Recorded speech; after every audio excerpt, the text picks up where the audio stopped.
gonna tell you what you did because y'all stole our money. You need to cut that check expeditiously. In the words of my friend Ti, who actually bought some. I found out Ti bought some flashcards from some of our financial flashcards for his kids, which I thought was really cool of him. But anyway, yeah. So someone was asking, do we still have the business school for children? Yeah, it's called Black Millionaires of Tomorrow. It's really, really good.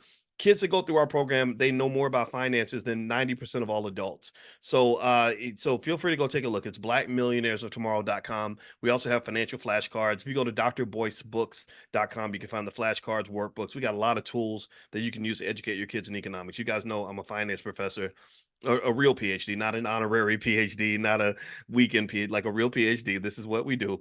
And so we got a ton of educational material. So feel free to take a look at that. But anyway, let's keep reading here. So in this book, which is the Black History Reader on page 150, Dr. Claude Anderson talks about something that's a really interesting, delicate, and really very powerful emotional issue in the community, which is the way policing is done toward Black people. The way cops are trained to treat us. And my father, was a police officer for many years, so I saw all sides of that. I saw I saw officers at their best, and I saw officers at their worst.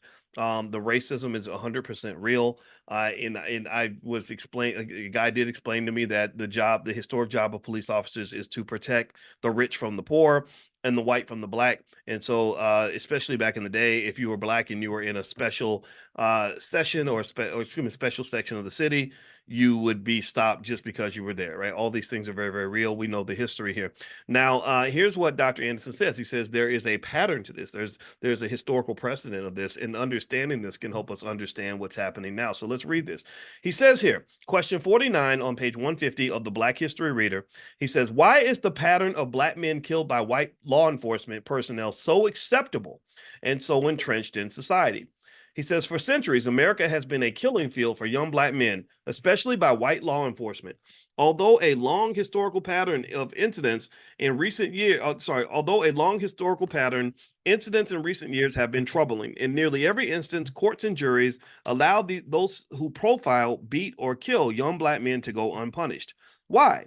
Because the underclass status of Blacks, which caused them to have unique historical experiences, is codified in this nation's revered founding documents. The Constitution of the United States and the Bill of Rights declare America a land of exceptionalism, the cradle of democracy, and a nation that values immigrants.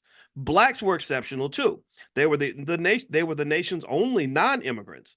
They were valued only as human property, entitled to be treated just like field animals. This lack of respect for a Black man's life, rights, and contributions became infused into the nation's national spirit and codified into the legal and political infrastructure.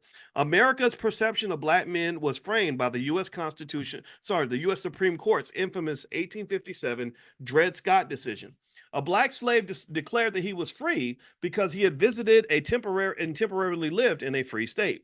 The Supreme Court ruled, however, that, quote, a Black man has no rights which a white man is bound to respect. This infamous ruling, never reversed in over 150 years, has been locked into the culture and collective American psyche and passed down from generation to generation of ethnic whites. The first lesson immigrants learn when they come to this country is that they are prized and valued over native Black Americans. This prevailing attitude impacts every aspect of how our political and law enforcement systems view and treat Blacks. This nation's public policies of benign neglect and political correctness further depreciated the value and rights of Black Americans. Those policies were constructed to kill off the Black civil rights movement of the 1960s and to make all forms of Blackness invisible. The policy of benign neglect, this is where they neglect you and just kind of ignore you, and rather than say directly addressing you, just no attention, no interest, you're just there. This policy of benign neglect took the focus off of Blacks and over the course of the next half century morphed into political correctness and diversity, policies that do not distinguish or aid Blacks. The views of law enforcement and society in general carry the legacies of slavery, Jim Crow semi-slavery, and the Dred Scott decision. Having relinquished the few concrete gains made during the civil rights movement, Blacks have slid back into a powerless underclass status. Blacks, however, should not be treated as guests in America. This nation was founded on the blood, sweat, and labor of millions of Blacks who were denied their very humanity and the fruits of their labor.